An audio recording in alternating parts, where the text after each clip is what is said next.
கதையோட ஆரம்பத்துல ஒரு பொண்ணு அவ ஸ்கூல் நியூஸ் பேப்பருக்காக காமிக்ஸ் வரைஞ்சிட்டு இருக்கா. அவளோட பேர் தான் அயுமோ ஃபுஜினோ. காமிக்ஸ ஜாப்பனீஸ்ல மங்கான்னு சொல்லுவாங்க. அது மாதிரி இப்ப அவ வரைஞ்சிட்டு இருக்க மாங்காவோட பேர் தான் ஃபர்ஸ்ட் கிஸ். அதுல ஒரு பையனும் ஒரு பொண்ணும் சந்தோஷமா கார்ல போய்கிட்டு இருக்க திடீர்னு ஆக்சிடென்ட் ஆயிருது. ரெண்டு பேரும் சாகர நிலைமையில் இருக்கும்போது அடுத்த ஜென்மத்திலையும் என்னை நீ முத பார்க்கும்போது எனக்கு ஒரு முத்தம் கொடுக்கணும் அப்படின்னு சொல்லிட்டு அந்த பொண்ணு சொல்றா.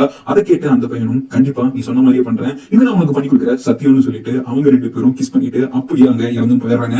சொன்ன மாதிரியே அந்த பொண்ணு மறுபிறவி எடுத்து அடுத்த ஜென்மத்திலேயே ஒரு பொண்ணாவே பிறக்கிறா. தன்னோட காதலை நீங்க தேடிட்டு இருக்கும்போது வானத்திலிருந்து ஒரு எரிக்கல் அவங்க ஊரை நோக்கி வருது. அது வேற யாரும் இல்ல, அவளோட காதலன் தான் இந்த ஜென்மத்துல எரிக்கலா பிறந்திருக்கான். அவ சொன்ன மாதிரியே அவளை முத பார்க்கும்போது முத்தம் கொடுக்க போறான். அவங்க ஊர்ல அந்த எரிக்கல் மோதி ஒரு பிரளயமே வெடிக்குது. இதோட இந்த வாரத்தோட நியூஸ் பேப்பரோட மாங்கா கதையும் முடிய இத அவங்க ஸ்கூல் நியூஸ் பேப்பரோட அட்டாச் பண்ணி எல்லாருக்கும் அவங்க டீச்சர் கொடுக்குறாரு. அதை எல்லா ஸ்டூடெண்ட்ஸும் வாங்கி படிக்கிறாங்க. எல்லாருக்கும் அது ரொம்பவே பிடிச்சு போச்சு. இந்த டிராயிங்ஸ் எல்லாம் செம்மையா இருக்கு ஒரு பையன் சொல்றான். இது ரொம்ப ஃபன்னியா இருக்குன்னு இன்னொரு பொண்ணு சொல்றா. ஓ இதுவா, ஆக்சுவலி இந்த வாரம் ரொம்ப பிஸியா இருந்ததுனால வெறும் 5 நிமிஷத்துல வாங்க முடிச்சிட்டேன். பட் நினைச்சதோட நல்லதான் வந்திருக்குன்னு ஃபுஜினோ சொல்ல, சூப்பர்ப்பா, கூடிய சீக்கிரம் நீ ஒரு மிகப்பெரிய மாங்கா ஆர்டிஸ்ட் ஆயிடுவேன்னு நினைக்கிறேன்னு அந்த பையன் சொல்ல, மாங்கா ஆர்டிஸ்டா, நாள் முழுக்க ஒரே டிஸ்க்ல உட்காந்துட்டு வரையறதுனா போர் அடிக்கும்னு அவ சொல்றா. அப்ப பேசாம நீ ஒரு அத்லெட் ஆகிறேன், ஸ்போர்ட்ஸ்லயும் நீ செம்மையா பெர்ஃபார்ம் பண்றேன்னு அந்த பொண்ணு சொல்ல, இது கேட்க நல்லா இருக்கே அப்படின்னு ஃபுஜினோ சொல்றா. ரெண்டுத்துல நீ எதுவும் வேணா ஆயிக்கோ, இப்ப எனக்கு உன்னோட ஆட்டோகிராஃப் போட்டு கொடுன்னு அந்த பையன் கேட்க, எனக்கும் ஒண்ணு வேணும்னு அந்த பொண்ணு கேட்கறா. ஓகே நான் போட்டு தரேன் அப்படின்னு ஃபுஜினோ சொல்றா. அப்போ ஃபுஜினோ ஒரு விஷயம் பேசணும்னு அவ டீச்சர் அவளை ஃபேக்கல்டி ரூம் கூப்பிட்டு அடுத்த வாரம் நியூஸ் பேப்பர் மாங்கால ஒரு ஸ்லாட் கியோமோட்டோங்கிற பொண்ணுக்கு உன்னால விட்டு தர முடியுமான்னு அவர் கேட்க, கியோமோட்டோவா அது யாருன்னு அவ கேட்க, நம்ம கிளாஸுக்கு அடுத்த கிளாஸ்ல இருக்க பொண்ணு, பொதுவா அவ ஸ்கூலுக்கே வரதில்ல, பட் இருந்தாலும் மாங்கா வரையணும்னு ஆசைப்படுறான்னு அவர் சொல்றாரு. அப்படியா, எனக்கு ஒன்னும் பிரச்சனை இல்ல, ஆனா டிராயிங்க பத்தி ஒண்ணுமே தெரியாம எடுத்தோடனே மாங்கா வரையணும்னா ரொம்ப கஷ்டம், பத்தாவதுக்கு ஸ்கூலுக்கே ஒழுங்கா வர முடியாதவளால இதை பண்ண முடியும்னு எனக்கு நம்பிக்கை இல்லைன்னு ஃபுஜினோ சொல்லிடுறா. அப்படியே ஒரு வாரமும் கடந்து போக அடுத்த வாரத்தோட நியூஸ் பேப்பரையும் வழக்கம் போல அவங்க டீச்சர் டிஸ்ட்ரிபியூட் பண்ண ஃபுஜினோவும் அப்படி அந்த பொண்ணு என்னதான் வரைஞ்சிருக்கான்னு பாப்போன்னு அதை வாங்கி பார்க்க கியோமோட்டோவோட ஒவ்வொரு டிராயிங்கும் அவ்வளவு ரியலிஸ்டிக்கா இருக்கு. ஒவ்வொரு ஃப்ரேமும் உண்மையான ஒரு விஷயத்த பாக்குற மாதிரி இருக்கு. அது இன்னொரு பக்கம் ஃபுஜினோவோட டிராயிங் அவளோட கூட கம்பேர் பண்ணும்போது கொஞ்சம் மட்டமா தான் இருக்கு. இதை பார்த்து அப்படியே வாயடிச்சு போயிடுறா ஃபுஜினோ. அவ கிளாஸ்ல இருக்க மத்த பசங்க எல்லாம் யாருக்கும் அந்த கியோமோட்டோ இவ்வளவு அழகா வரைஞ்சிருக்கான்னு பேசிக்க, கியோமோட்டோவோட டிராயிங்ஸோட கம்பேர் பண்ணா உன்னோடது சுமாரா தான் இருக்குன்னு அவ பக்கத்துல இருந்த பையன் சொல்ல, இதை கேட்டு அப்படியே உறைஞ்சு போயிடுறா ஃபுஜினோ. அன்னைக்கு ஈவினிங் ஸ்கூல்ல இருந்து வீட்டுக்கு போயிட்டு இருக்கும்போது இது வரைக்கும் எல்லாருமே அவள் டிராயிங்க பாராட்டி மட்டுமே பார்த்தவளுக்கு முதல் முறையா அவளோட டிராயிங் சுமாரா இருக்குன்னு சொன்னது கேட்டு ரொம்பவே சோகமாயிடுறா. நான் இங்க ஸ்கூல்ல இருக்கும்போது கூட கியோமோட்டோ அவ வீட்டுல டிராயிங் பிராக்டிஸ் பண்ணிட்டு இருப்பாள்னு அவ யோசிக்க, நான் போய் இவகிட்ட தோக்குறதா வாய்ப்பே இல்லைன்னு அங்க இருந்து வேகமா ஓடி போய் டிராயிங் கத்துக்கிறதுக்காக புக்கு டிராயிங் நோட் எல்லாத்தையும் வாங்கிட்டு எப்படியாச்சு கியோமோட்டோவை தோக்கடிச்ச தீர்வுன்னு சீரியஸா வரைய கத்துக்க ஆரம்பிக்கிறா. பிராக்டிஸும் பண்றா. ராத்திரி பகல் ஸ்கூல் வீடுன்னு எதை பத்தியும் யோசிக்காம முழு நேரமும் வரைஞ்சுக்கிட்டே இருக்கா. மாச கணக்குல விராம வரைஞ்சுக்கிட்டு இருக்கா. ஒரு ரூம் முழுக்க டிராயிங் நோட்ஸும் புக்ஸுமா ஃபுல்லா கிடக்க ஆரம்பிச்சிருது. ஒரு கட்டத்துல மத்தவங்க கிட்ட பேசுறதே நிறுத்திடுறா. அந்த அளவுக்கு வரையறதுக்குள்ள மூழ்கி போயிடுறா ஃபுஜினோ. ஒரு நாள் அவ ஃப்ரெண்ட்ஸ் எல்லாம் வெளியே போலன்னு பிளான் போடுறாங்க. அப்போ ஃபுஜினோ பக்கத்துல உட்காந்துட்டு இருக்க பொண்ணு அவ கிட்ட வந்து என்ன வரைஞ்சுக்கிட்டு இருக்க அப்படின்னு கேட்க, கொஞ்ச நேரம் எதுவும் சொல்லாம அமைதியா இருந்துட்டு ஹியூமன் ஸ்கெலிட்டன்னு அவ சொல்றா. ஃபுஜினோ, நம்ம 6th grade வந்துட்டோம், அடுத்த வருஷம் மிடில் ஸ்கூல் போக போறோம், இன்னுமே நீ வரைஞ்சுக்கிட்டே இருக்கலாம்னு இருக்கேன்னு அவ கேட்க, ஃபுஜினோவும் ஆமாங்கிறா. அப்படியா, உண்மை என்னன்னா நான் கிடையாது, உன்னோட எல்லா ஃப்ரெண்ட்ஸுமே இதை உங்ககிட்ட சொல்லணும்னு நினைச்சிட்டே இருந்தோம். இன்னும் எத்தனை நாளைக்கு தான் நீ இப்படி வரைஞ்சிட்டே இருக்க போற? நீங்க கூட டைம் ஸ்பெண்ட் பண்றதே இல்ல. அப்படியே பண்ணாலும் அப்பயும் யாருக்கிட்டையும் பேசாம உன் பாட்டுக்கு ஓரமா உட்காந்து வரைஞ்சிட்டு தான் இருக்க. இதுக்கு மேலேயும் இப்படியே நீ பண்ணிட்டு இருந்தா எல்லாரும் உனக்கு கிரீப்னு சொல்லி ஒதுக்கி வச்சிருவாங்கன்னு அவ சொல்ல, அதை கேட்டதுக்கு அப்புறம் தான் ஃபுஜினோ யோசிக்கவே ஆரம்பிக்கிறா. அப்ப இன்னொரு பொண்ணு அந்த பொண்ணை கூப்பிட அவ அங்கிருந்து போயிடுறா. அன்னைக்கு ராத்திரியும் அவ ரூம்ல உட்காந்து வரைஞ்சிட்டு இருக்கும்போது அவ அக்கா அவகிட்ட வந்து, இன்னும் எத்தனை நாள் தான் இப்படி வரைஞ்சிக்கிட்டே இருக்க போற? நம்ம அப்பா அம்மாவும் பெருசா வெளியே காமிச்சிக்கனாலும் உள்ளுக்குள்ள உன் நினைச்சு கவலைப்பட்டு தான் இருக்காங்க. எப்போ பார்த்தாலும் ஒரு ரூம்லயே தான் அடைஞ்சு கிடக்க. வர வர உன் மார்க்ஸும் ரொம்ப மோசமாயிட்டே இருக்கு. அட்லீஸ்ட் என்னோட கராத்தே கிளப்ல ஜாயின் பண்ணு, அதுவாச்சும் ஒரு ரிப்போர்ட் கார்டுல ஒரு பிளஸ் பாயிண்டா ஆட் ஆகும்னு அவ சொல்ல, உன் வேலையை பார்த்துட்டு வெளியே போறியா அப்படின்னு ஃபுஜினோ சொல்லிடுறா. எல்லாரும் திருப்பி ஒரே விஷயத்த சொல்ல, அது கேட்டு அவ ஃப்ரஸ்ட்ரேட்டும் ஆக ஆரம்பிக்கிறா. அடுத்த நாள் வழக்கம் போல கிளாஸ் டீச்சர் எல்லாருக்கும் நியூஸ் பேப்பரை டிஸ்ட்ரிபியூட் பண்றாரு. அதுல ஃபுஜினோ அண்ட் கியோமோட்டோ ரெண்டு பேரோட டிராயிங்ஸ் இருக்கு. அதை வாங்கி பார்த்த ஃபுஜினோ தான் என்னதான் ட்ரை பண்ணாலும் கியோமோட்டோவை அடிச்சுக்கவே முடியாது. ஏன்னா அவளோட டிராயிங்ஸ்லாம் வேற லீக்ல இருக்குன்னு அவ புரிஞ்சுக்கிறா. இதோட என் தோல்வியை நான் ஒத்துக்கிறேன்னு அவளுக்கு அவளையும் சொல்லிக்கிறா. அப்போ ஃபுஜினோ நியூஸ் பேப்பரை சீக்கிரம் பாஸ் பண்ணுன்னு அவளுக்கு பின்னாடி இருந்த பொண்ணு கேட்க, ஹே இன்னைக்கு ஸ்கூல் முடிஞ்சதும் நம்ம எல்லாம் ஐஸ்கிரீம் சாப்பிட போலாம்னு ஃபுஜினோ கேட்கிறா. நிஜமாதான் சொல்றியா? உன் கூட வெளியே போய் எத்தனை நாள் ஆச்சு தெரியுமான்னு சந்தோஷமா அந்த பொண்ணு கேட்க, அன்னையில இருந்து வரையறதை நிறுத்திட்டு மத்தவங்க கூட டைம் ஸ்பெண்ட் பண்ண ஆரம்பிக்கிறா ஃபுஜினோ. ஃப்ரெண்ட்ஸ் கூட வெளியே போறது, அவ அக்காவோட கராத்தே கிளாஸ்ல சேர்ந்தது, அப்பா அம்மா கூட டைம் ஸ்பெண்ட் பண்றதுன்னு இவ்வளவு நாளா வரையறதுனால எதையெல்லாம் இறந்தாலோ அதையெல்லாம் திருப்பி இப்ப என்ஜாய் பண்ண ஆரம்பிக்கிறா. ஒரு கட்டத்துல சுத்தமா வரையறதே நிறுத்திட்டா. பத்தாவதுக்கு அவளோட டிராயிங் நோட்ஸ் எல்லாம் கூட தூக்கி வேஸ்ட்டுக்கு போட்டுட்டா. அப்படியே நாட்களும் கடந்து போக அவளோட கிராஜுவேஷன் டேயும் வருது. அன்னைக்கு அவ டீச்சர் அவள் கூப்பிட்டு கிராஜுவேட் ஆனதுக்கு வாழ்த்துக்கள் ஃபுஜினோ, எனக்காக நீ ஒரு ஹெல்ப் பண்ணணும், இந்த கிராஜுவேஷன் சர்டிபிகேட்டை கியோமோட்டோ வீட்டுக்கு கொண்டு போய் கொடுத்துறியான்னு அவர் கேட்க, என்னது நானானு அவ இழுக்க, என்னதான் நீ வரையாத நிறுத்திருந்தாலும் ஒரு காலத்துல நீங்க ரெண்டு பேரும் ஒன்னா சேர்ந்துதான் ஸ்கூல் நியூஸ் பேப்பருக்காக உடச்சு கொடுத்துட்டு இருந்தீங்க, அதனால இதை நான் கொண்டு போய் கொடுக்கறத விட நீ கொடுத்தாதான் நல்லா இருக்கும், கியோமோட்டோவும் அதான் விரும்புவான்னு நான் நினைக்கிறேன்னு அவர் சொல்ல, இருந்தாலும் எனக்கு இதை பண்ண இஷ்டமே இல்லைன்னு ஃபுஜினோ சொல்ல, ப்ளீஸ் எனக்காக இதை பண்ணுன்னு அவர் அந்த சர்டிபிகேட்டை அவகிட்ட கொடுத்துறாரு. அவரும் வேற வழி இல்லைன்னு கியோமோட்டோ வீட்டுக்கு போய் காலிங் பெல் அழுத்த யாரையுமே காணும். சரின்னு கதவை இழுத்து பார்த்தா திறந்திருக்கு. யாராச்சும் இருக்கீங்களா, நான் கியோமோட்டோட கிராஜுவேஷன் சர்டிபிகேட் கொடுக்க வந்திருக்கேன்னு அவ கேட்க ஒரு பதிலும் இல்ல. சரின்னு முன்னாடி வச்சுட்டு போயிருவான்னு யோசிக்கும் போது உள்ள இருந்து ஒரு சத்தம் வர ஃபுஜினோவும் உள்ள போய் பாக்குறா.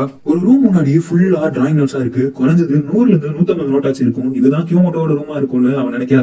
அப்போ அங்க ஒரு மாங்கா ஸ்டெப் இருக்கிறத பாக்குறா. என்ன தோணுச்சோ தெரியல, டக்குன்னு அதை எடுத்து வரைய ஆரம்பிச்சிடறா. அதுல கியோமோட்டோட வீட்டுக்கு முன்னாடி பல்லாயிரக்கணக்கான பேர் இருக்காங்க. ஒரு பக்கம் வெளியே வான்னு கத்திக்கிட்டு இருக்காங்க, இன்னொரு பக்கம் வெளியே வராதன்னு கத்திக்கிட்டு இருக்காங்க. இப்ப பாத்தீங்கன்னா உலகத்திலேயே யாரு அதிக நேரம் வீட்டுக்குள்ளேயே அடைஞ்சு கிடக்காங்க போட்டி போய்கிட்டு இருக்கு. இப்போதைக்கு கியோமோட்டோ தான் எல்லாரையும் பின்னுக்கு தள்ளிட்டு முன்னிலையிலே இருக்காங்க. அவங்களால இந்த போட்டியில ஜெயிக்க முடியுமோ முடியாதா தொடர்ந்து பார்ப்போம்னு ரிப்போர்ட்டர் சொல்ல, உண்மை என்னன்னா டேய் அவ செத்துட்டாடா அப்படிங்கிற மாதிரி உழைஞ்சு அந்த பேனல முடிக்கிறா ஃபுஜினோ. ஆமா நான் இப்ப என்ன பண்ணிக்கிட்டு இருக்கேன்னு அவ யோசிச்சுட்டு இருக்கும்போது காத்தடிச்சு அவ கையில இருந்த மாங்கா ஸ்டெப் கதவுக்கு அடியில போய் ரூம்ல போயிருது. ஐயோ என்ன பண்றதுன்னே தெரியாம ஷாக்ல இருந்த ஃபுஜினோ டக்குன்னு பேக் எடுத்துட்டு அவங்க கிராஜுவேஷன் சர்டிபிகேட் தான் கொடுக்க வந்தேன்னு அதை அங்க வச்சுட்டு வீட்டை விட்டு வெளியே வந்து அங்கிருந்து வேகமா நடக்க ஆரம்பிச்சிடறா. அப்போ வீட்டுல இருந்து வெளியே வந்த ஒரு குரல் ஃபுஜினோ சென்சே அப்படின்னு கூப்பிட, ஃபுஜினோ சென்சையா, சென்சைனா மாஸ்டர்னு அர்த்தமாச்சுன்னு அவ திரும்பி பார்க்க ஒரு பொண்ணு அங்க நின்னுகிட்டு இருக்கா. நீதான் கியோமோட்டோன்னு அவ கேட்க அவளும் ஆமான்னு சொல்றா. ஒவ்வொரு வாரமும் ஸ்கூல் நியூஸ் பேப்பர் வாங்கின உடனே உங்களோட மாங்காவை தான் ஃபர்ஸ்ட் படிப்பேன். 3rd கிரேட்ல இருந்தே நான் உங்களோட மிகப்பெரிய ஃபேன் ஃபுஜினோ சென்சே. எனக்கு உங்க ஆட்டோகிராஃப் போட்டு கொடுக்குறீங்களா? ஐயோ என் பேப்பர்ல என் ஜாக்கெட்ல உங்க ஆட்டோகிராஃப் போட்டு கொடுக்குறீங்களா ப்ளீஸ் அப்படின்னு அவ கேட்க, ஓகே அப்படின்னு சொல்லிட்டு ஃபுஜினோவும் சைன் போடுறா. நீங்க 3rd கிரேட் படிக்கும் போது எழுதின லவ் ஸ்கொயர், 4th கிரேட் போய் எழுதின Sasaki and 5th and 6th கிரேட்ல எழுதின எல்லா மாங்காவுமே எனக்கு ரொம்ப பிடிக்கும்னு அவ சொல்றா.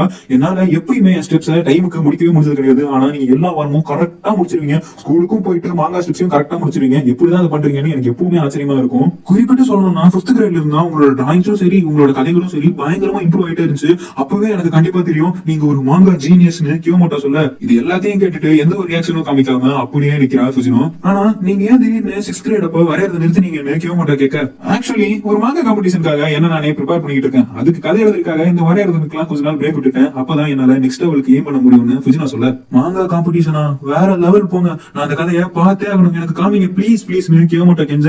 வெல் இப்போதைக்கு அது என் மைண்ட்ல ஐடியாவா மட்டும்தான் இருக்கு, பட் டிராயிங்ஸா மாத்திட்டாலே போதும்னு ஃபுஜினோ சொல்ல, உண்மையிலேயே நீங்க வேற லெவல் போங்க, எனக்கு அதை பார்த்தே ஆகணும் போல இருக்கு, ப்ளீஸ் ப்ளீஸ் எனக்கு காட்டுங்கன்னு அவ கேட்க, ஓகே நான் வேணா அதை ஃபுல்லா முடிச்சுட்டு உனக்கு காட்டுறேன்னு ஃபுஜினோ சொல்ல, அதை கேட்டு கியோமோட்டோ ரொம்பவே சந்தோஷமாகிறா.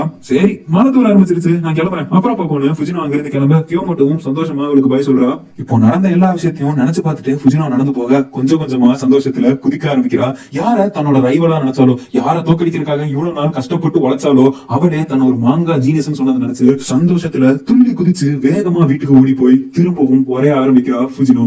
மறுபடியும் அவ வாழ்க்கை மாங்கா வரையறதுலயே மூழ்கி போகுது. ஆனா இப்போ அவளுக்கு துணையா கியோமோட்டோவும் இருக்கா. ரெண்டு பேரும் சேர்ந்துதான் மாங்கா வரைய ஆரம்பிக்கிறாங்க.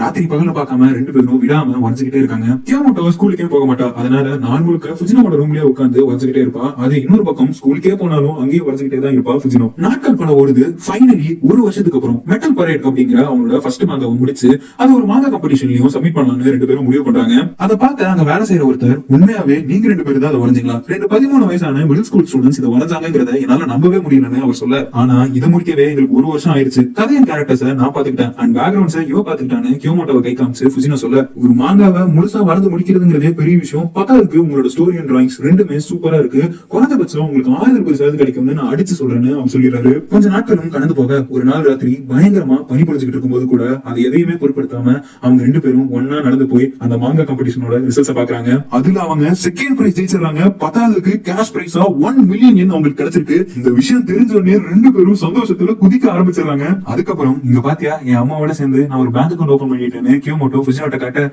நானும் ஒரு பேங்க் அக்கௌண்ட் ஓபன் பண்ணிட்டேன். பத்தாவதுக்கு உனக்கு இன்னொரு விஷயம் தெரியுமா, இங்க பாரு 1 lakh என்ன நான் வித்ரா பண்ணிட்டு வந்துட்டேன்னு அவ காமிக்க, அதை பார்த்து கியோமோட்டோ அசந்து போயிடுறா. இதை வச்சு ஒரு புது வீடியோ வாங்க முடியலன்னு அவ கேட்க, உனக்கு வேணும்னா சொல்லு வாங்கிடுவோம், கூடவே நாளைக்கு நம்ம ரெண்டு பேரும் வெளியே போய் ஜாலியா என்ஜாய் பண்ண போறோம் அண்ட் இது என்னோட ட்ரீட்னு ஃபுஜினோ சொல்ல, இந்த பணத்தை நீ சேமிச்சு வைக்கலான்னு கியோமோட்டோ கேட்க, நம்ம இன்னும் நிறைய மாங்க வரைய போறோம், அதுல இருந்து நிறைய பணம் சம்பாதிக்க போறோம், அதனால இதெல்லாம் பண்றதுல தப்பே இல்ல, இந்த பணத்தை வச்சுட்டு எத்தனை ஐஸ்கிரீம் வேணா நம்ம வாங்கி சாப்பிடலாம்னு அவ சொல்ல கியோமோட்டோவும் சரின்னு ஒத்துக்கிறா. சொன்ன மாதிரியே அடுத்த நாள் டவுனுக்கு போயிட்டு ஐஸ்கிரீம் சாப்பிடுறது, படம் பாக்குறதுன்னு அவங்களுக்கு பிடிச்ச விஷயங்கள் எல்லாத்தையும் பண்ணிட்டு ரெண்டு பேரும் ரொம்பவே சந்தோஷமா இருக்காங்க. கியோமோட்டோவுக்கும் இது ஒரு புதுவிதமான எக்ஸ்பீரியன்ஸ் கொடுக்குது. அன்னைக்கு ஃபுல்லா என்ஜாய் பண்ணிட்டு திருப்பி வீட்டுக்கு போயிட்டு இருக்கும்போது வைத்தியம் மாதிரி நான் இஷ்டத்துக்கு செலவு பண்ணேன், ஆனா அப்பயும் 5000 என்ன செலவாயிருக்குன்னு புஜினா சொல்ல, இன்னைக்கு என்ன இந்த மாதிரி வெளியே கூப்பிட்டு வந்ததுக்கு ரொம்ப நன்றி. இப்படி உங்க கூட வெளியே வந்து நினைச்சு எனக்கு ரொம்ப சந்தோஷமா இருக்கு. உண்மையா சொல்லணும்னா முதல்ல இப்படி வெளியே வரலாம்னு நீ சொல்லும் போது எனக்கு ரொம்ப பயமா இருந்துச்சு. உனக்கே தெரியும், நான் ஸ்கூலுக்கு போக நிறுத்தினதுக்கு காரணமே மத்தவங்க கிட்ட பேச பயப்பட்டதுதான். ஆனா இன்னைக்கு நான் எதிர்பார்த்ததை விட ரொம்பவே சந்தோஷமா இருந்தேன். ஆரம்பத்துல சும்மா போர் அடிக்குதுன்னு வரைய ஆரம்பிச்சேன், ஆனா இப்போ என்ன இந்த அளவுக்கு அது மாத்திருக்கு. இது எல்லாத்துக்குமே நான் உனக்கு தான் நன்றி சொல்லணும் புஜினோன்னு கியோமோட்டோ சொல்ல, வேணா அதுக்கு நன்றி சொல்ற விதமா எனக்கு ஒரு 1 lakh என்ன கொடுத்துறேன்னு புஜினோ சொல்ல, என்ன அப்படின்னு அவ ஷாக்காக சும்மா சொன்னேன்னு சொல்லிட்டு ரெண்டு பேரும் சிரிக்க ஆரம்பிச்சிடுறாங்க. அதுக்கப்புறம் புஜினோ சொன்ன மாதிரியே கண்டினியூஸா ரெண்டு பேரும் சேர்ந்து மாங்கா வரைய ஆரம்பிக்கிறாங்க. ஒவ்வொரு தடவை அவங்க ரெண்டு பேரும் வெளியே போய் என்ஜாய் பண்ணும்போது அங்க பாக்குற விஷயங்களையே இன்ஸ்பிரேஷனா வச்சு பல மாங்காஸை உருவாக்க ஆரம்பிக்கிறாங்க. வருஷங்கள் ஓட ஓட அவங்க கிரியேட் பண்ற மாங்காஸோட நம்பரும் இன்க்ரீஸ் ஆயிட்டே போயிட்டே இருக்கு. இப்படி எல்லாம் நல்லா போயிட்டு இருக்கும்போது கியோமோட்டோ மனசுல ஒரு விஷயம் தோண ஆரம்பிக்குது. அப்போ ஒரு பெரிய பப்ளிஷிங் கம்பெனில இருந்து வந்த ஒருத்தர் அவங்களை மீட் பண்ணி உங்களோட மாங்காஸை நாங்க சீரியலைஸ் பண்ணலாம்னு இருக்கோம்னு சொல்ல, அதை கேட்டு புஜினோ ரொம்பவே சந்தோஷமாகிறா. ஏன்னா ஒரு மாங்காவை சீரியலைஸ் பண்றதுன்னா அதை சாப்டர்ஸா பிரிச்சு வீக்லி ஒவ்வொரு சாப்டரா ரிலீஸ் பண்ணுவாங்க. இதனால அவங்களோட மாங்கா பெரிய லெவல் ஆஃப் ஆடியன்ஸ்க்கு ரீச் ஆகும். பத்தாததுக்கு அதுல இருந்து அவங்களால இன்னுமே நிறைய சம்பாதிக்கவும் முடியும். எங்க சீஃப் எடிட்டர் ஒன்ஸ் நீங்க ஹைஸ்கூல்ல கம்ப்ளீட் பண்ணதுக்கு அப்புறம் இதை பண்ணலாம்னு சொன்னாரு. அண்ட் 17 வயசுலயே நீங்க 7 ஒன் ஷாட் மாங்காஸ் முடிச்சிருக்கீங்க. என்ன கேட்டீங்கன்னா இதுவே கொஞ்சம் லேட் தான் சொல்லுவேன்னு அவ சொல்ல, அதை கேட்ட சந்தோஷத்தோட புஜினோ கியோமோட்டோவை பாக்குறா. ஆனா அவ எந்த ஒரு ரியாக்ஷனும் இல்லாம அமைதியா இருக்கா. புஜினோவும் என்ன சொல்றதுன்னே தெரியாம அப்படியே விட்டுறா. அங்க இருந்து திரும்பி வீட்டுக்கு போயிட்டு இருக்கும்போது, என்ன மனுஷன் புஜினோ, நான் ஆர்ட் ஸ்கூலுக்கு போகலாம்னு இருக்கேன்னு கியோமோட்டோ சொல்ல, அதுக்கு என்ன இப்பன்னு புஜினோ கேட்க, அங்க போறதுனால என்னால இனி மாங்கா வரையறதுல உனக்கு ஹெல்ப் பண்ண முடியாதுன்னு அவ சொல்ல, என்ன திடீர்னு சொல்ற, ஒன்னும் பிரச்சனை இல்ல, நீ வெறும் பேக்ரவுண்ட் தானே வரைஞ்ச, நீ இல்லன்னா என்ன, நான் வேற ஒரு அசிஸ்டன்ட் தேடிக்கிறேன். ஆனா நீ ஆர்ட் ஸ்கூல் போறதுல எந்த ஒரு பிரயோஜனம் இல்ல, இங்க ஆல்ரெடி ஆர்ட் டிகிரி வச்சிருக்கவனுக்கே வேலை இல்லன்னு புஜினோ சொல்ல, எனக்கு தெரியும்னு தயக்கத்தோட கியோமோட்டோ சொல்றா. பத்தாததுக்கு ஆர்ட் ஸ்கூல் போனா ஏகப்பட்ட பேர்கிட்ட நீ பேச வேண்டியிருக்கும், அதை உன்னால ஹேண்டில் பண்ண முடியுமான்னு புஜினோ கேட்க, நான் அதுக்கு தயாராக்குவேன்னு அவ சொல்ல, இங்க பாரு நீ என்னோடய இருந்துட்டா எந்த பிரச்சனையும் இல்லன்னு புஜினோ சொல்ல, நான் சுயமா வாழணும்னு ஆசைப்படுறேன், எத்தனை நாள் தான் உன்னையே சார்ந்திருப்பேன்னு அவ சொல்ல, அது சுத்த வேஸ்ட். பத்தாததுக்கு உன்னால காலேஜ் லைஃப் ஒழுங்கா ஹேண்டில் கூட முடியாது, இல்ல நான் சமாளிச்சுப்பேன், இப்ப உன்னால ஒழுங்கா கடைக்கு போய் ஒரு பொருளை கூட வாங்க தெரியாது, இதுல ஆர்ட் ஸ்கூல் போக போறியான்னு புஜினோ கேட்க, அதெல்லாம் நான் பிராக்டிஸ் பண்ணிப்பேன், நான் அடிச்சு சொல்றேன் உன்னால அது முடியவே முடியாது, இருந்தாலும் நான் என் டிராயிங்ஸ் பெட்டர் ஆயிக்கணும்னு விரும்புறேன், அதுக்கு இதுதான் ஒரே வழின்னு கியோமோட்டோ சொல்ல, நான் இவ்வளவு சொல்லியும் இவ இவ்வளவு பிடிவாதமா இருக்கான்னு புஜினோவே ஷாக் ஆகிறா. இவ்வளவு நாளா ஒன்னா இருந்த இந்த 2 நண்பர்கள் இப்ப பிரிஞ்சு அவங்களோட தனித்தனி பாதையில நடக்க ஆரம்பிக்கிறாங்க. அதுக்கப்புறம் சொன்ன மாதிரியே கியோமோட்டோவும் ஆர்ட் ஸ்கூலுக்கு போயிடுறா. புஜினோவும் ஹை ஸ்கூல் முடிச்சுட்டு ஷார்ட் கிக் அப்படிங்கிற மாங்கா சீரிஸை ஸ்டார்ட் பண்றா. கியோமோட்டோ இல்லன்னா என்ன, நான் இது சக்சஸ்ஃபுல்லா வரைஞ்சே கட்டுவேன், அவ இல்லனாலும் நான் ஒரு மிகப்பெரிய மாங்கா ஆர்டிஸ்ட் நிரூபிச்சே தீருவேன்னு ராத்திரி பகல் பார்க்காம விடாம வரைஞ்சுக்கிட்டே இருக்கா. அண்ட் அவ நினைச்ச மாதிரியே அந்த சீரிஸ் மிகப்பெரிய ஹிட் ஆயிருது. அண்ட் நினைச்சு பார்த்ததோட சீக்கிரமாவே அதோட அனிமே அடாப்டேஷனும் கன்ஃபார்ம் செய்யப்படுது. ஒரு பக்கம் எல்லாமே நல்லா போனாலும் இன்னுமே கியோமோட்டோ மாதிரியான ஒரு நல்ல பேக்ரவுண்ட் ஆர்டிஸ்ட் புஜினோக்கு கிடைக்கவே இல்ல. அவளும் எத்தனையோ அசிஸ்டன்ஸ் ட்ரை பண்ணி பார்த்துட்டா, ஆனா அவங்க யாரு கூடயுமே அவளுக்கு கியோமோட்டோ கூட சிங்க் ஆன அளவுக்கு சிங்கே ஆகல. அதனால அவளுக்கு செட் ஆகிற மாதிரி ஒரு நல்ல டேலண்டடான அசிஸ்டன்ட தேடி கொடுக்க சொல்லி அவளோட எடிட்டர் கிட்ட அவ பேசிக்கிட்டு இருக்க. அப்போ சைடுல ஓடிட்டு இருந்த டிவில இன்னைக்கு மதியம் யமகாட்டால இருந்த ஆர்ட் யூனிவர்சிட்டிக்கு அடையாளம் தெரியாத ஒரு ஆள் கோடாரி மாதிரியான ஒரு ஆயுதத்தை எடுத்துட்டு வந்து அங்க இருக்கவங்களை தாக்குனதா நியூஸ்ல சொல்ல, இது கியோமோட்டோ படிச்சுக்கிட்டு யூனிவர்சிட்டி ஆச்சுன்னு பயந்து போன புஜினோ அவளுக்கு போன் அடிக்கிறா. ஆனா அவ போன் எடுக்கவே இல்ல. அப்ப அவளுக்கு அவன் அம்மா கிட்ட இருந்து போன் வர அதை அட்டன் பண்ணி பேசுறா. அப்போதான் தெரியுது அந்த அட்டாக்ல கியோமோட்டோ இறந்துட்டான்னு. ஒரு நாள் புஜினோவும் கியோமோட்டோவும் நடந்து போய்கிட்டு இருக்கும்போது, எப்போ நம்ம மாங்கா சீரியலைஸ் ஆகுதோ அப்போ அதோட ஆர்ட் ஒர்க் சூப்பர் ஹை குவாலிட்டியா இருக்கணும்னு ஆசைப்படுறேன்னு புஜினோ சொல்ல, ஆனா நான் ரொம்ப ஸ்லோவா வரையறேன், என்னால ஃபாஸ்டா வரைய முடிஞ்சா நல்லா இருக்கும்லன்னு கியோமோட்டோ ஃபீல் பண்ண, அது ரொம்ப சிம்பிள், உன்னோட டிராயிங் ஸ்கில்ஸ் இம்ப்ரூவ் ஆனாலே ஸ்பீடும் தானா இன்க்ரீஸ் ஆகும், அதனாலே நான் என்னோட டிராயிங் ஸ்கில்ஸை இம்ப்ரூவ் பண்ணிக்கலாம்னு இருக்கேன்னு புஜினோ சொல்ல, அப்படியா நானும் ஒண்ணு மாதிரியே என்னோட ஸ்கில்ஸையும் இம்ப்ரூவ் பண்ணிக்க போறேன்னு கியோமோட்டோ சொல்றா. நல்ல விஷயம் தான், என்ன பார்த்து கத்துக்கிட்டா நீயும் பெரிய ஆளா வருவேன்னு புஜினோ சொல்ல, இந்த விஷயம் தான் கியோமோட்டோ செத்துட்டாங்கிற செய்தி கேட்டோன்னே அவன் மைண்டுக்கு ஃபர்ஸ்ட் வந்துச்சு. கியோமோட்டோ இறந்துட்டாங்கிறத கேட்டு அவ அப்படியே உடஞ்சு போயிடுறா. ஒரு வகையில அவ ஆர்ட் யூனிவர்சிட்டி போனதுக்கு காரணமே நம்ம தானே, அப்ப அவ இறந்ததுக்கும் நம்ம தான் காரணம்னு ஒரு மாதிரி புஜினோ கில்ட் ட்ரிப்ல போயிடுறா. அடுத்த நாள் போலீஸும் அந்த கொலைகளுக்கு காரணமானவன ஆரம்பிச்சாங்க. அதை இன்னொரு பக்கம் ஃபுஜினோ வரைஞ்சிட்டு இருந்த ஷார்க்கிங்கிற மாங்கா சீரிஸ் பிரேக்னால நிறுத்தப்படுது. கியோமோட்டோட இழப்பு ஃபுஜினோவை ரொம்பவே பாதிச்சிருது. கியோமோட்டோட வீட்டுக்கு போய் அவள் ரூம் முன்னாடி நிக்கிறா. அவளோட ரூம் கதவை திறக்கலாம்னு நினைக்கிறா. ஆனா அவளுக்குள்ள இருக்க கிட்னால அதை திறக்க முடியாம அப்படியே நின்றா. அப்ப சைட்ல அவளோட ஷார்க்கிக் மாங்கா இருக்கிறத பார்த்து அதை எடுத்து படிக்க ஆரம்பிக்கிறா. ஒவ்வொரு பேஜா பொறுமையா படிச்சுக்கிட்டு இருக்கும்போது நடுவுல அவ முதல்ல கியோமோட்டோவை பார்த்த அன்னைக்கு உனஞ்ச மாங்கா ஸ்ட்ரிப் அதுக்குள்ள இருக்கிறத பாக்குறா. இது எல்லாம் என்னோட தப்பு தான். அன்னைக்கு இதை நான் உரையாம இருந்தா இன்னைக்கு கியோமோட்டோ இறந்து போயிருக்க மாட்டா. இது எல்லாத்துக்கும் காரணமே நான் தான். ஒருவேளை அன்னைக்கு அவ ரூமை விட்டு வெளியே வராம இருந்தா இப்படி இறந்து போயிருக்க மாட்டாங்க. ஏன் எதனால அன்னைக்கு நான் இதை உரைஞ்சேன்னு கோவத்தோட அதை பீஸா கிழிச்சு போட்டுறா. அப்போ அதுல இருந்து ஒரே ஒரு பீஸ் மட்டும் கதவுக்கு கீழே போய் ரூம் உள்ள போக கதவுக்கு அந்த பக்கம் சின்ன வயசு கியோமோட்டோ அங்க இருக்கா. என்னது இதுன்னு அதை எடுத்து அவ பார்க்க அதுல வெளியே வராதன்னு போட்டிருக்கு. அவனும் அப்படியே கதவு கிட்ட காதை வச்சு ஏதாவது சத்தம் கேக்குதான்னு பார்க்க காலி மேல சத்தம் கேக்குது. யாராச்சும் இருக்கீங்களா? நான் கியோமோட்டோட கிராஜுவேஷன் சர்டிபிகேட் கொடுக்க வந்திருக்கேன்னு ஒரு குரல் கேட்க கியோமோட்டோ பயத்துல தான் வாயை அடைச்சிட்டு எந்த ஒரு சத்தமும் போடாம அமைதியா இருந்துடுறா. கொஞ்ச நேரத்துல எந்த ஒரு சத்தமும் வரல. சரின்னு ரூமை விட்டு வெளியே போய் அவ பார்க்க அங்க யாருமே இல்ல. ஒருவேளை இது பேயோட வேலையா இருக்குமோன்னு யோசிச்சுட்டு திருப்பி போய் வரைய ஆரம்பிச்சிடறா. அப்படியே வருஷங்களும் கடந்து போகுது. கியோமோட்டோக்கும் ஆர்ட் மேல அதீத ஆர்வம் வந்ததுனால அதை இம்ப்ரூவ் பண்ணிக்கணும்னு ஆசைப்பட்டு ஆர்ட் யூனிவர்சிட்டியில டிகிரி பண்றதுக்காக அப்ளை பண்றா. அண்ட் அவ ஆசைப்பட்ட மாதிரியே அவளுக்கு அந்த வாய்ப்பும் கிடைக்குது. ஆர்ட் யூனிவர்சிட்டிக்கு போய் தனக்கு பிடிச்ச ஆர்ட்டையே இன்னும் ப்ரொஃபஷனலா கத்துக்க ஆரம்பிக்கிறா. எல்லாம் நல்லபடியா போய்கிட்டு இருக்க ஒரு நாள் வழக்கம் போல அவ யூனிவர்சிட்டியில இருக்கும்போது திடீர்னு ஒரு அடையாளம் தெரியாதவாள் கையில கோடாரி மாதிரி ஒண்ணு வச்சுட்டு அவகிட்ட பேச ஆரம்பிக்கிறான். ஹே, உனதான் உங்க யூனிவர்சிட்டி நடத்தின ஆர்ட் எக்ஸிபிஷன்ல இருந்த ஒரு ஆர்ட் அப்படியே என்னோட மாதிரி இருந்துச்சு.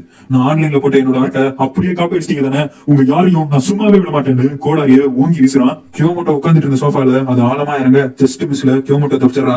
ஆனா அவன் மறுபடியும் அதை வச்சு அவளை தாக்க முயற்சி பண்ணும்போது அவளுக்கு என்ன பண்றதுன்னே தெரியல. அந்த பயத்துல அப்படியே உறைஞ்சு போயிட்டா. அப்போ ஒரு பொண்ணு வேகமா ஓடி வந்து ஒரு கிக்கு விட தெரிச்சிட்டு போய் அந்த பக்கம் விழுந்தான் அந்த ஆளு. அந்த பொண்ணை பார்த்த கியோமோட்டோவும் சரி அந்த ஆளும் சரி ரெண்டு பேரும் ஷாக் ஆயிடுறாங்க. டக்குன்னு இன்னொரு பஞ்சு விட்டு அந்த ஆள்கிட்ட இருந்து கியோமோட்டோவை அந்த பொண்ணு காப்பாத்திடுறா.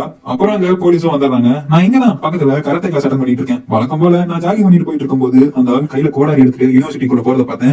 ஏதோ பிரச்சனைன்னு தோணுச்சு. அதனால அவன் பின்னாடியே போனேன். அப்புறம் தான் அவனை தடுக்க ஓடி போய் ஒரு உத வச்சதுல கீழே விழுந்து என் இடுப்பு உடச்சுக்கிட்டேன்னு ஸ்ட்ரெச்சர்ல படுத்துட்டு அந்த பொண்ணு சொல்ல போலீஸும் இவ சொன்னதை நோட் பண்ணிட்டு அங்க இருந்து போயிடுறாங்க. என்னை காப்பாத்துனதுக்கு ரொம்ப நன்றி. நான் உங்களுக்கு ப்ராப்பரா நன்றி சொல்லணும்னு விரும்புறேன். உங்களோட போன் நம்பரை எனக்கு தரீங்களான்னு கியோமோட்டோ கேட்க இந்தான்னு அவளோட போனை அந்த பொண்ணு கொடுக்குறா. அதை வாங்கி நம்பர் நோட் பண்ணும்போது அதுல ஃபுஜினோன்னு போட்டிருக்க. ஃபுஜினோவா? அப்போ நீங்க தான் ஃபுஜினோ சென்சையான்னு கியோமோட்டோ கேட்க சென்சையா என்னமா சொல்றேன்னு அந்த பொண்ணு குழம்பி போக நீங்க ஸ்கூல் படிக்கும்போது ஸ்கூல் நியூஸ் பேப்பருக்காக மாங்கா வரைஞ்சீங்க தானேன்னு கியோமோட்டோ கேட்க ஆமா நான் வரைஞ்சேன்னு அந்த பொண்ணு சொல்ல அப்போ அது நீங்க தானா? நான் உங்களோட மிகப்பெரிய ஃபேன்னு கியோமோட்டோ சொல்ல அப்படியா ரொம்ப சந்தோஷம்னு ஃபுஜினோ சொல்றா. அப்போ சாரி மேடம் டைம் ஆச்சுன்னு அவளை ஸ்ட்ரெச்சரோட ஆம்புலன்ஸ்ல அழைச்சிட்டு போக நீங்க ஏன் திடீர்னு மாங்கா வரையது நிறுத்தினீங்கன்னு கியோமோட்டோ அவகிட்ட கேட்க ரீசெண்டா நான் திருப்பி மாங்கா வரைய ஆரம்பிச்சிருக்கேன். ஒன்ஸ் என்னோட மாங்கா சீரியஸ் ஆகும்போது என்னோட அசிஸ்டண்டா நீ சேர்ந்து கொண்டு ஃபுஜினோ சொல்ல அதை கேட்டு கியோமோட்டோவும் ரொம்பவே சந்தோஷமாகிறா. அதுக்கப்புறம் ஃபுஜினோவை கூட்டிட்டு அந்த ஆம்புலன்ஸ் ஹாஸ்பிட்டலுக்கு கிளம்ப கியோமோட்டோவும் அவ வீட்டுக்கே திரும்பி போய் சின்ன வயசுல அவ சேகரிச்சு வச்ச எல்லா ஃபுஜினோட நியூஸ் பேப்பர் மாங்காஸையும் மறுபடியும் திருப்பி பாக்குறா. அப்போ ஒரு காலி மாங்கா ஸ்ட்ரிப் அதுல இருக்க அதை எடுத்து கியோமோட்டோ வரைய ஆரம்பிக்கிறா. கொஞ்ச நேரத்திலேயே அதை முழுசா அவ முடிச்சிடறா. ஆனா திடீர்னு காத்தடிக்க அது அவன் கையில இருந்து நழுவி போய் கதவுக்கு கீழே போயிடுது. இன்னொரு பக்கம் கியோமோட்டோவை இழந்த வழியில உட்கார்ந்துகிட்டு இருந்த ஃபுஜினோ பக்கத்துல போய் அது விழுக அதை அவ எடுத்து பாக்குறா.